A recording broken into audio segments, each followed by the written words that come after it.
Hi guys, welcome back to the Mutahominid channel and the series Science Fiction from Poland with Love, which is now under the patronage of Polish Science Fiction Foundation, so please check them out, links are in the description. Today I have something older, but as relevant as ever, for reasons I'll disclose at the end of the video, so stay tuned. Book of today is called Cassandra's Head by Marek Baraniecki.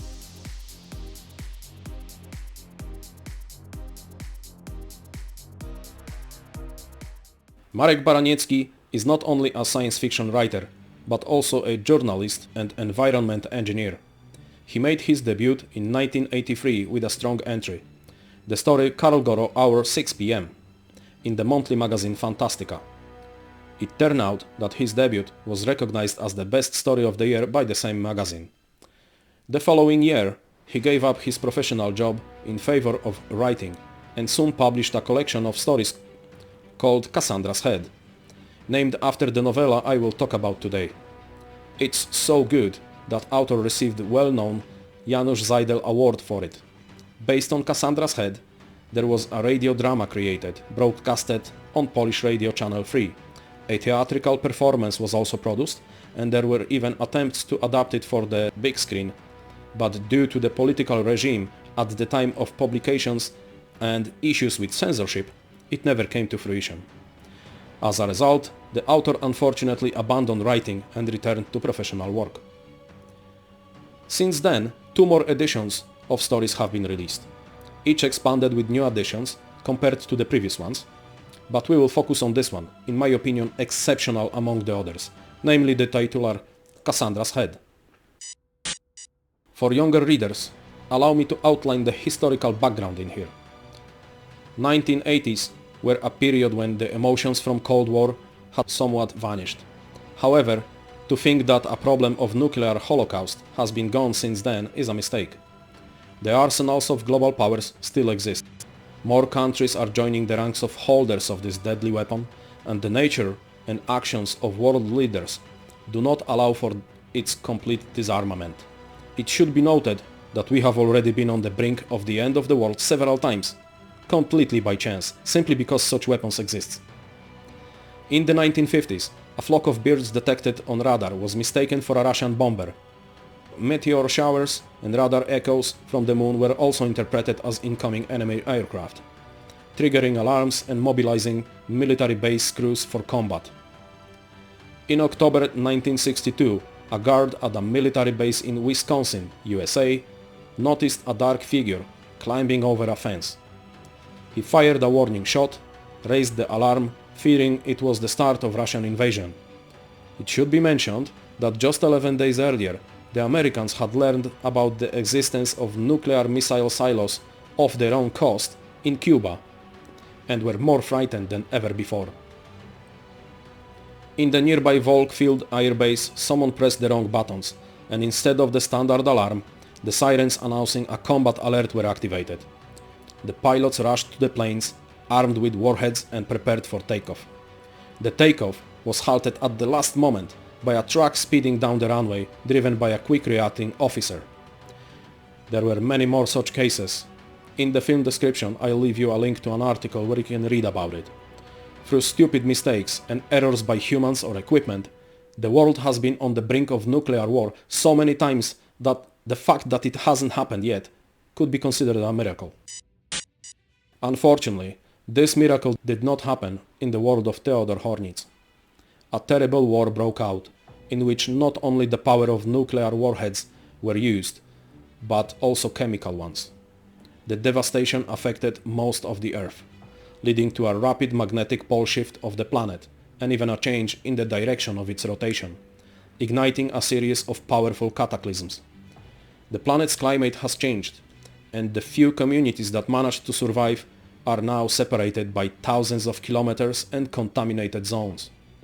To make matters worse, the autonomous military detection systems are still operational, as are the silos with warheads, still ready for launch, long after the conflicted parties have perished.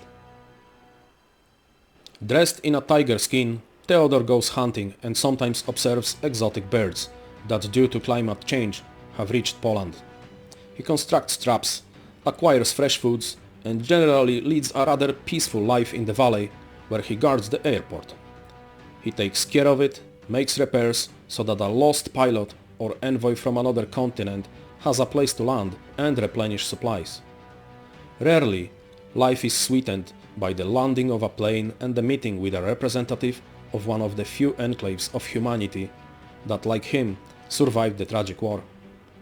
In such cases, nerves gives way, emotions take over, and a lonely person, seeing another human being, simply throws themselves to hug them. In this way, our hero sporadically receives news about the current state of the world in other places. In the past year, Hornets had 2 aerial visits.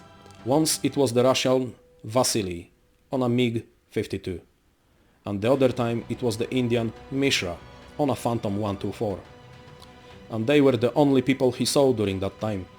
He didn't look for others, although 300 kilometers to the southeast lay a settlement with over 600 inhabitants. At first, he went there, until he realized that these visits didn't really give him anything. He became a recluse and got used to it. From the moment the Third World War broke out, and 5 years later when the prophecies predicting the pole shift of the Earth came true, Theodor Hornitz went his own way. He didn't seek out people. When he met them, he was with them for a very short time. He found this airbase and took possession of it because there was no one else to claim it. When Theodor is not maintaining the airport or acquiring food, he spends his time on another kind of hunting.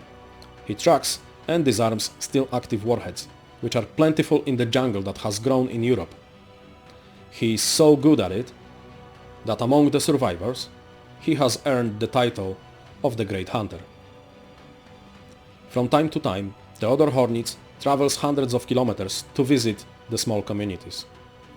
He shares news with them and sometimes is asked to locate and disarm a warhead, the traces of which have been observed by the residents. They order a service from him, and the delivered end of the impulse cable connecting the ignition systems to the launch control block confirms its completion. That's how things stand in the world of Theodor Hornitz, until Ives Jefferson, a representative of one of the independent groups with access to remnants of technology, namely functional airplanes, appears at the airport and orders the Great Hunter to find and disarm the greatest and most important prize, the Cassandra's head, a legendary warhead so powerful that it is capable of completely annihilating all life on the planet once and for all. The thing is, Theodor doesn't fully believe in its existence. I've been looking for her for 13 years. Every time I catch a lead, it seems to me that it's her. She haunts me day and night because I feel she's elusive and mocks me. If it even exists at all. You've all gone crazy over her. Who even called her that? Who today can say where her legend came from? After all, it's a myth. A myth that this world probably needs, because it has had too little to fear. To everyone who flies or comes here I say the same thing. Cassandra's head does not exist. This is the product of the sick imagination of those from the forests, and perhaps the birds, because I don't know who else could spread this legend across all continents in a situation where news about human settlements doesn't travel from one area to another. Finally, after a conversation with Ives Jefferson and his indication of an area on the map where metal deposits and empty underground spaces are supposed to be located, the Great Hunter Theodor Hornitz decides to make another attempt to find the mythical Cassandra's head. He gives himself half a year for this, then bids farewell to the guest and plays Johann Strauss' waltz, The Blue Danube. If you think I've just spoiled the entire story for you, you're mistaken. This is just the introduction, and you receive this information within first 5 pages of the book. Next you will get well-planned and excellently described methods for finding the heads, tracking the traces of their existence, skillful use of nature, observing the behaviors of animals and plants, reacting to the close presence of deadly materials. The vast amount of knowledge required for such actions, conveyed through the activities of Theodor Hornitz, is absorbed like water after exhausting exertion. At times during the reading, I had the impression that the author was there himself and played the role of the Great Hunter. Cassandra's head is written so well, diving into Hornet's world is so immersive that it is almost terrifying, especially when we remember that still existing arsenal of atomic bombs on Earth. Following the hero's action is pure pleasure, and the ending provides us with even greater satisfaction, but why, I'm not gonna reveal that. Suffice to say, it is emotionally charged and draws us in until the end, not allowing us to leave the story long after we have turned the last page. And now it's time for reasons why it's worth reading this novel. First of all, it is an excellent read written in superb language. Secondly, unfortunately, it is still relevant, especially considering the armed conflict currently taking place beyond Poland's eastern border, involving a power that possesses nuclear weapons. Let's hope they won't be used.